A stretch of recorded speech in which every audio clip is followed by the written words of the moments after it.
Hello, Bacho. Let's see this question.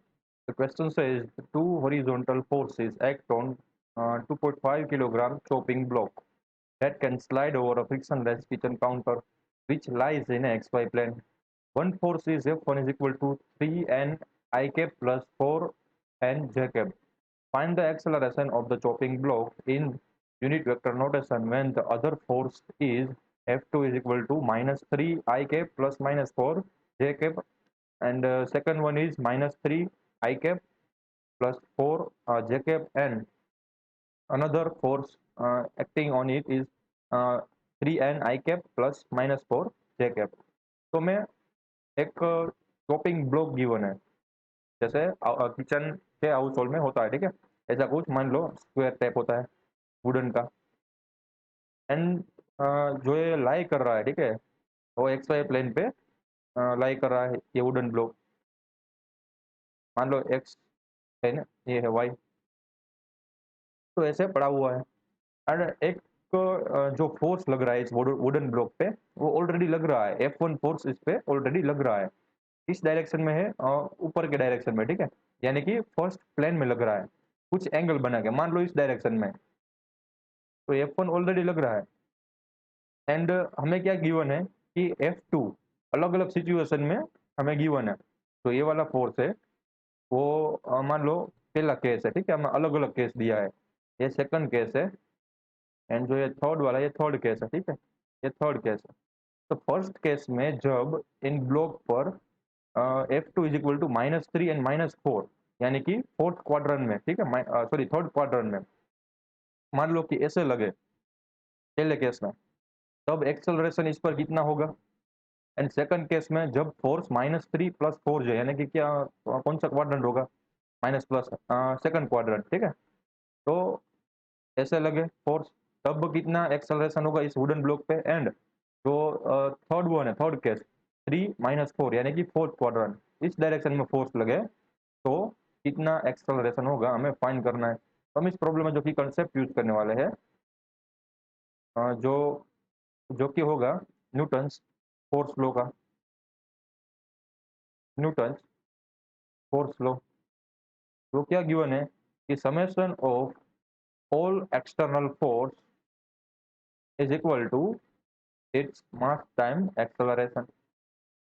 तो इस wooden block पे लगने वाले सारे जो फोर्स है उसका वेक्टर सम करेंगे तो हमें रिजल्टेंट फोर्स मिलेगा, जो कि होगा मास टाइम इट्स एक्सेलरेशन। तो ये है न्यूटन्स का फोर्स लॉ। अब हमें इन सिचुएशन में से एक्सेलरेशन को फाइंड करना है एंड उसके डायरेक्शन एंड मैग्नीट्यूड बोथ को फाइंड करना है। तो हम पहला वाला केस ले रहे हैं कि जब भी एक ब्लॉक पर ये वाला फोर्स लगे, ठीक है, ये वाला फोर्स माइनस 3 एंड माइनस 4, तो क्या होगा। तो हम डायरेक्टली कह सकते हैं, नेक्स्ट स्लाइड में लिखते हैं कि summation of total force on wooden block is equal to mass time its acceleration, wooden block का एक्सेलरेशन। तो टोटल फोर्स कितने हैं, तो फोर्स लग रहे हैं दो, पहले केस में F1 प्लस F2 ऐसा लग रहा है। वो क्या होगा, F1 कितना गिवन है, F1 हर केस में सेम ही है, ठीक है, F1 तीनों के तीनों केस में सेम ही है, 3i प्लस 4j। यहाँ पर लिखता हूँ मैं 3i cap plus 4j cap, n plus F2 कितना है, तो पहले केस में कितना लग रहा है F2 minus 3i cap plus minus 4j cap, यानी कि ओवरऑली यहाँ पर मैं लिख सकता हूँ minus 3i cap minus 4j cap, right, ऐसा ही है। तो इसका जो रिजल्ट निकलेगा कैसे निकलेगा, ये 4j एंड 3i कैंसिल हो गया तो 0 हो गया। तो ये किसके इक्वल है, F1 प्लस F2 किसके इक्वल है, तो ये इक्वल है मास टाइम एक्सेलरेशन का। तो उस ब्लॉक में पहले केस में जो एक्सेलरेशन प्रोड्यूस होगा वो होगा 0, ठीक। तो उसकी डायरेक्शन निकलने की कोई रिक्वायरमेंट है नहीं क्योंकि 0 एक्सेलरेशन है, यानी कि पहले केस में ये ब्लॉक स्टेबल है, स्टेबल इक्विलिब्रियम में है, ठीक है। अब क्या करेंगे, दूसरे केस लेते हैं, ये वाला फोर्स। तो ये वाले फोर्स में यहाँ पर लिखता हूँ पहला केस, यहाँ पर लिखता हूँ मैं दूसरा केस। सेकंड केस में क्या होगा, वापस से F1 प्लस F2 करेंगे, वेक्टर सम करेंगे उसका। तो F1 तो सेम ही रहेगा, 3i प्लस 4j। अब F2 है, इस केस में वो क्या है, -3 + 4, -3 आई कैप प्लस 4 जे कैप। तो अब इसका सॉल्यूशन निकालेंगे। तो ये क्या होगा, ये 3i से 3i कैंसिल हो गया, एंड 4j + 4j यानी कि 8j हो गया। तो यहाँ पर कुछ एक्सेलरेशन हमें मिलेगा। एंड जो ये है, ये F1 + F2 किसके इक्वल आ रहा है, तो एफ एम ए इक्वल लिख सकते हैं। तो एक्सेलरेशन क्या मिलेगा हमें, acceleration is equal to 8j cap divided by मास।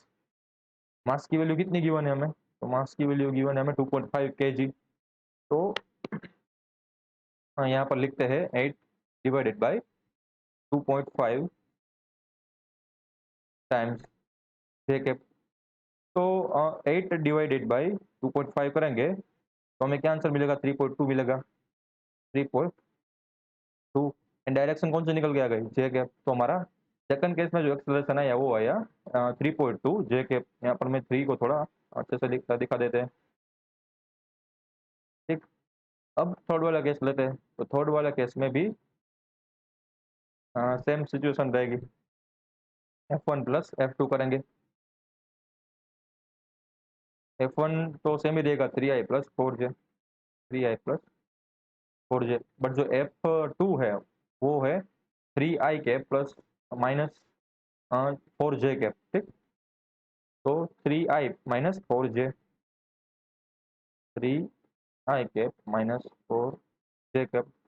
तो इस केस में क्या होगा, देखो ये 4j कैंसिल हो गया एंड यहाँ पर आ गया सिर्फ 6i कैप। एंड ये F1 + F2 किसके इक्वल आ रहे थे, तो ma के इक्वल आ रहे थे। तो इस केस में जो एक्सेलरेशन मिलेगा वो कितना मिलेगा, 6i cap divided bye m, यानी कि 6 डिवाइडेड बाय 2.5 आई कैप। तो 6 डिवाइडेड बाय 2.5 करोगे तो हमारे पास आंसर मिलेगा, वो मिलेगा 2.4। तो एंड कौन सी डायरेक्शन होगी, आई कैप। तो इस केस में भी जो डायरेक्शन निकल के आई वो आई आई कैप की डायरेक्शन में एक्सेलरेशन होगा। एंड इस केस में जो निकल के आई थी डायरेक्शन वो आई थी जे कैप में। तो हमें तीनों के तीनों केस में एक्सेलरेशन निकल दी है। तो I hope you understood it well. Best of luck.